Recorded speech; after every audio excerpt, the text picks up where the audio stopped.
আজকে আমার মামাতো বোন কাঁচা মাছের গায়ে হলুদ দিয়ে দিল, কারণ আমার নাকি আজকে এই কাঁচা মাছ নিয়ে গেলে রাস্তা দিয়ে ভূতে ধরবে। চলো গাইস তোমাদের সবকিছু শুরু থেকে বলি। আজকে বিকেলে আমার নানিমা ফোন করে বললো যে আমার নানিমাতে ফেরতে নাকি মাছ ধরেছে, তার জন্য আমার নিয়ে আসতে বললো। তার জন্য আমি আর লেট না করে আমার এক বন্ধুকে ডেকে দুই বন্ধু মিলে সুন্দর ভিউ দেখতে দেখতে যাচ্ছে আমার নানিমাদের বাড়ি কটা মাছ আনার জন্য। তারপরে কিছুক্ষণের মধ্যে আমি চলে গেলাম আমার নানিমাদের বাড়ি। এরপরে যেতে না যেতে আমার মামাতো বোন তো আমাদের জন্য ফুটি নিয়ে চলে এলো। তার জন্য আমি লেট না করে আমি আমার বন্ধু ফুটিটা খেতে লাগলাম। তারপরে ফুটিটা খেতে না খেতে আমার মামাতো বোন তো আরেকটা নাস্তা নিয়ে চলে এলো। আমি এত কিছু কিভাবে খাবো, কারণ আমি তো বাড়িতে ভাত খেয়ে এসেছি। তারপরেও আমার মামাতো বোন একটু জোর করছিল বলে আমি তার জন্য অল্প করে নাস্তাটা খেয়ে নিলাম। এরপরে আমাদের খাওয়া দাওয়া শেষ হতে আমি চলে এলাম আমার নানিমার এখানে মাছ নেওয়ার জন্য। তারপরে আমার খালামাদের মাছগুলো আমার নানিমা প্যাকেটে পুড়ে দিচ্ছে। এরপরে মাছ দেওয়া হয়ে গেলে আমার মামাতো বোন তো কাঁচা মাছের গায়ে হলুদ ছিটিয়ে দিচ্ছে, কারণ কাঁচা মাছ নিয়ে গেলে নাকি আমাদের রাতের বেলা ভূতে ধরবে। আমি তো এইসব কুসমস্যার জীবনে বিশ্বাস করি না, তোমরা কি করো অবশ্যই কমেন্ট করে বলো। তারপরে মাছগুলো নিয়ে আমি বেরিয়ে পড়লাম আমার খালামাদের বাড়ি যাওয়ার জন্য। এরপর খালামাদের বাড়ি এসে খালামাদের মাছগুলো দিয়ে আমি আবারও বেরিয়ে পড়লাম বাড়ি যাওয়ার জন্য।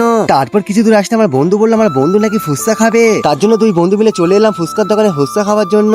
এরপরে দুই বন্ধু মিলে কিছু ফুচকা খেয়ে আমি চলে এলাম একটা ফলের দোকানে ফল নেওয়ার জন্য। তারপর আমি ফলের দোকানে 2 ডজন কলা নিয়ে নিলাম। চলো গেছে আমি তাহলে ফল নিয়ে বাড়ি যাই। তোমাদের ভিডিওটা লাইক কমেন্ট শেয়ার আর সাবস্ক্রাইব করে অবশ্যই পাই। তো 80 মিনিট ব্লগ আমি এখানে শেষ করছি। দেখা হচ্ছে অন্য কোনো ভিডিও। টাটা বাই বাই, ভালো থেকো সবাই।